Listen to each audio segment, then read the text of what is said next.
I thought before it started I liked L.A., and I have no reason to change that. I thought the pivotal game was Game 3, and I think the Lakers will win in 5 or 6. Can they, in your mind, can the Celtics subtly tonight make sure they get the guy that Artest doesn't guard off in a big way?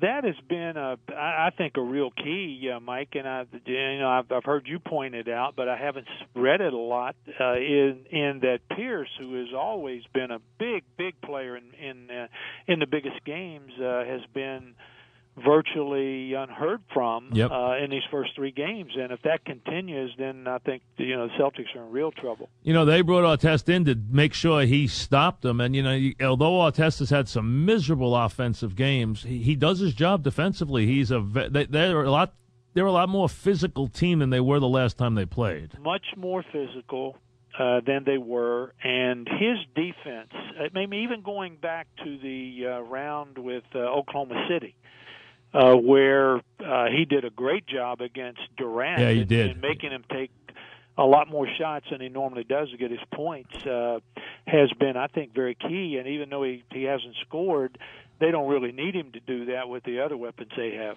Interesting. All right, today you name Avery Johnson as the coach. What made – obviously there were a lot of people who are very much looking forward to having a chance to coach your team. You got a lot of good things going forward with players and cap room and everything else. What made Avery Johnson the selection? Well, Mike, when I interviewed him, I was very impressed with him. Number one, his knowledge of the game, his X and O knowledge, his attention to the detail of the game.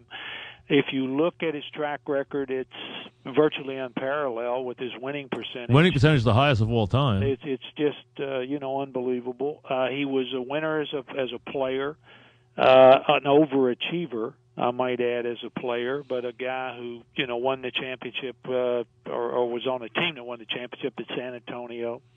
He speaks all over the country, so he's a very motivational type of guy.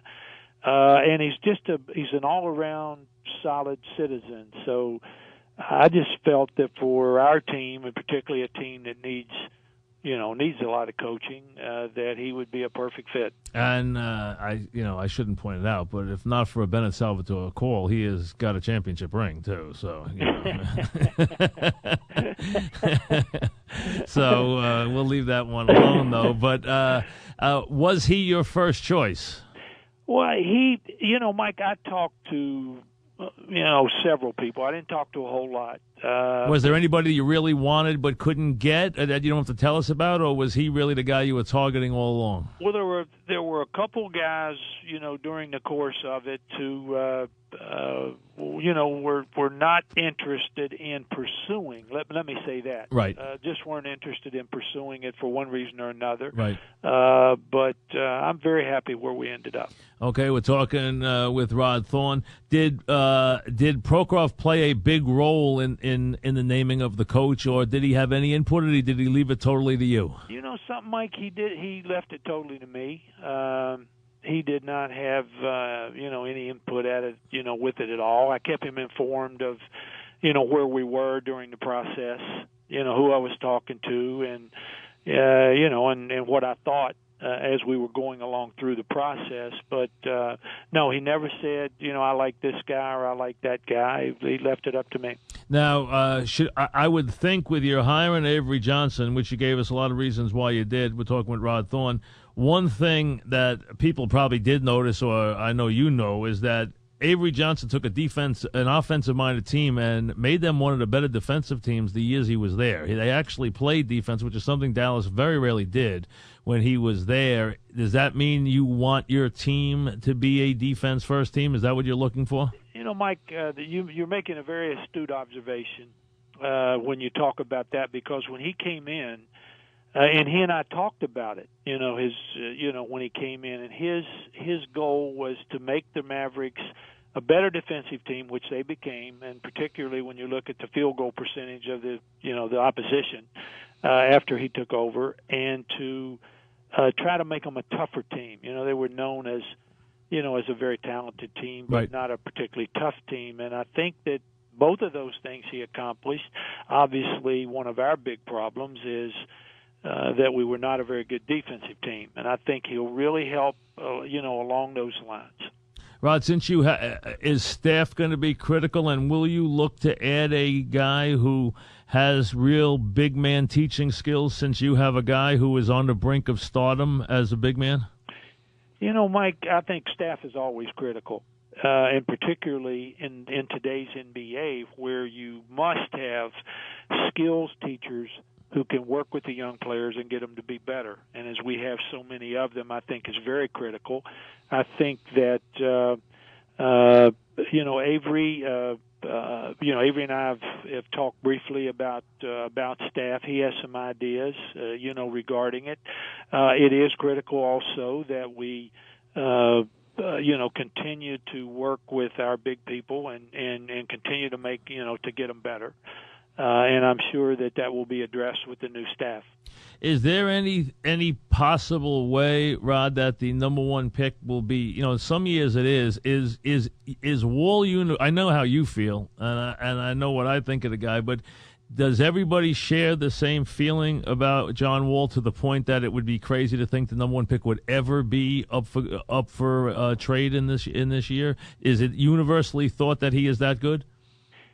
Mike, I think by 4/5 of the league, would not, and I include Washington in that. I don't think would even think about trading him. Okay. But there are people who feel that Turner, might be as effective, and particularly early, that he might be as effective, if not more so. So there are some people in the league that might take Turner over him. Oh, there are. I don't think there are very many. Yeah, there shouldn't be. I agree with you. Yeah, and you're not usually too wrong about that stuff. We're talking with Rod Thorn. Rod, how much did his, the way I want to put this so that it makes sense with what's going on, did Avery Johnson's other qualities, the fact that he has a persona that is well documented, and also he's out there a lot and he is very visible, is the idea that he will be a very good recruiter very important in this process? Would you allow that to play into your coaching, the fact that there is going to be this important recruiting period, or is that secondary?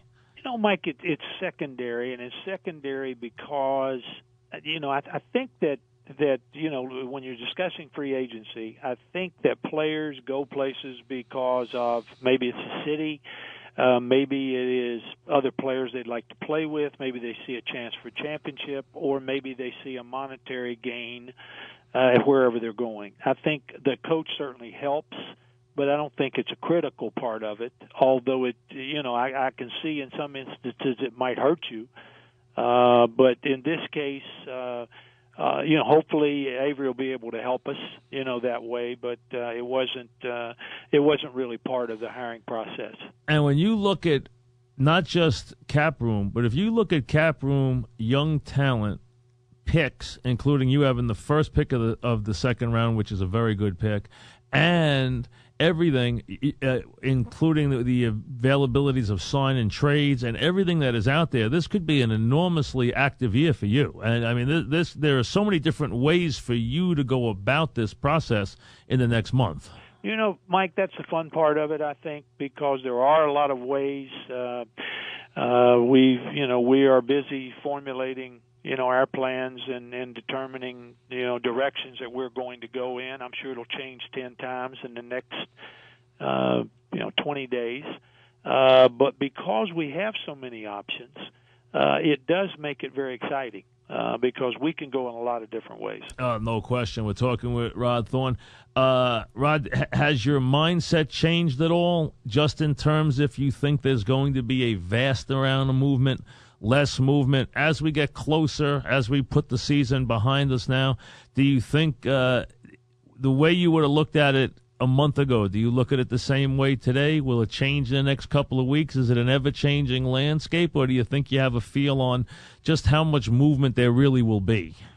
I'd like to say I do, but I think the the candid answer would be that I don't think anybody really knows now. The rules in the NBA